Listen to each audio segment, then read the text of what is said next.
ಶಿಡ್ಲಘಟ್ಟ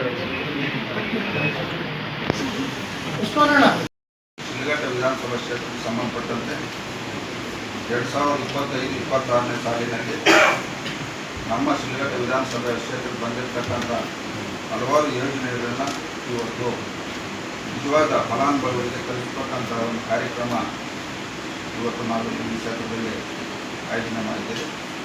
ಇವತ್ತು ನಾವು ಈ ಒಂದು ಇಲಾಖೆ ಅಧಿಕಾರಿಗಳಿಗೆ ನಿರಂತರವಾಗಿ ಅವರ ಸಂಪರ್ಕದಲ್ಲಿ ಏನಿವತ್ತು ಸಚಿವರನ್ನು ಸಹ ನಾವು ಭೇಟಿ ಮಾಡಿ ನಮ್ಮ ಕ್ಷೇತ್ರದಲ್ಲಿ ಇವತ್ತು ಮುಸ್ಲಿಂ ಸಮುದಾಯದವರು ಮುಖ್ಯವಾಗಿ ರೇಷ್ಮೆ ಬಿಚ್ಚಾಣಿಕೆಗಾರರು ಅನುಭವಿಸ್ತಾ ಇರ್ತಕ್ಕಂಥ ಕಷ್ಟವನ್ನು ಮಿನಿಸ್ಟರ್ ಗಮನಕ್ಕೆ ಸುಮಾರು ಬಾರಿ ತಂದು ಇವತ್ತು ರೇಷ್ಮೆ ನೂಲು ಬಿಚ್ಚಾಣಿಕೆ ಉದ್ಯೋಗ ಯೋಜನೆಯಲ್ಲಿ ಸುಮಾರು 96 ಜನಕ್ಕೆ 1,92,00,000 ಇವತ್ತು ಸರ್ಕಾರ ಇವತ್ತು ಈ ಒಂದು ಕಾರ್ಯಕ್ರಮ ಹಮ್ಮಿಕೊಂಡಿದ್ದಾರೆ.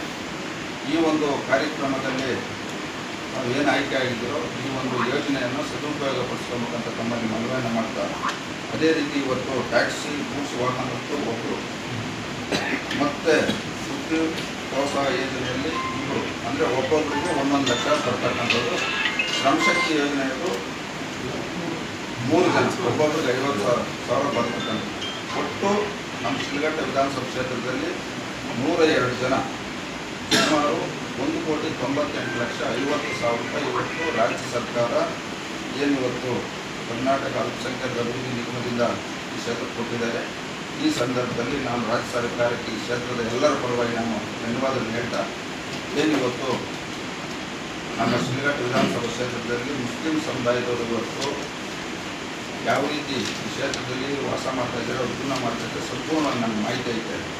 ಮುಂದೆ ಸರ್ಕಾರದಿಂದ ಬರ್ತಕ್ಕಂಥ ಯೋಜನೆಗಳನ್ನು ಇನ್ನೂ ಹೆಚ್ಚಿನ ರೀತಿಯಲ್ಲಿ ಈ ಕ್ಷೇತ್ರದ ನಮ್ಮ ಸ್ನೇಹಿತರಿಗೆ ಮತ್ತು ನಮ್ಮ ಮುಖಂಡರಿಗೆ ಬರ್ತಕ್ಕಂಥ ಕೆಲಸ ನಾನು ಪ್ರಾಮಾಣಿಕತೆಯಿಂದ ಮಾಡ್ತೀನಿ ಅಂತ ಈ ಸಂದರ್ಭದಲ್ಲಿ ಹೇಳ್ತಾ, ಈ ಒಂದು ಸಂದರ್ಭದಲ್ಲಿ ಏನಿವತ್ತು ನಮ್ಮ ಮೈನಾರಿಟಿ ಡಿಪಾರ್ಟ್ಮೆಂಟು ಅಧಿಕಾರಿಗಳು ಸಹ ಇಲ್ಲಿ ಬಂದಿದ್ದಾರೆ.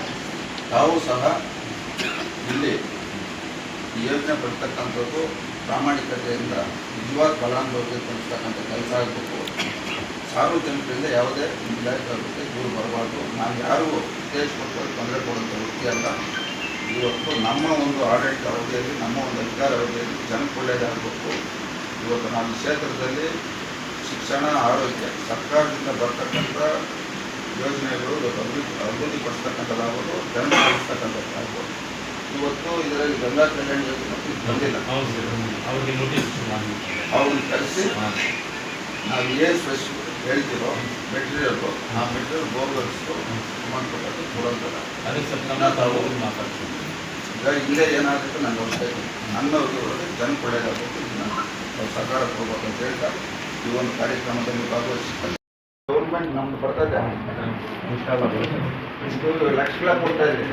ಆವಾಗ ದೇವ್ರು ಒಳ್ಳೇದು ಮತ್ತೆ ಈ ಕಾಲದಾಗ ಮುಸ್ಲಿಮ್ಸ್ ಒಳ್ಳೇದಾಗ್ತದೆ, ಮುಸ್ಲಿಂ ಸಮುದಾಯಕ್ಕೆ ಒಳ್ಳೇದಾಗ್ತದೆ.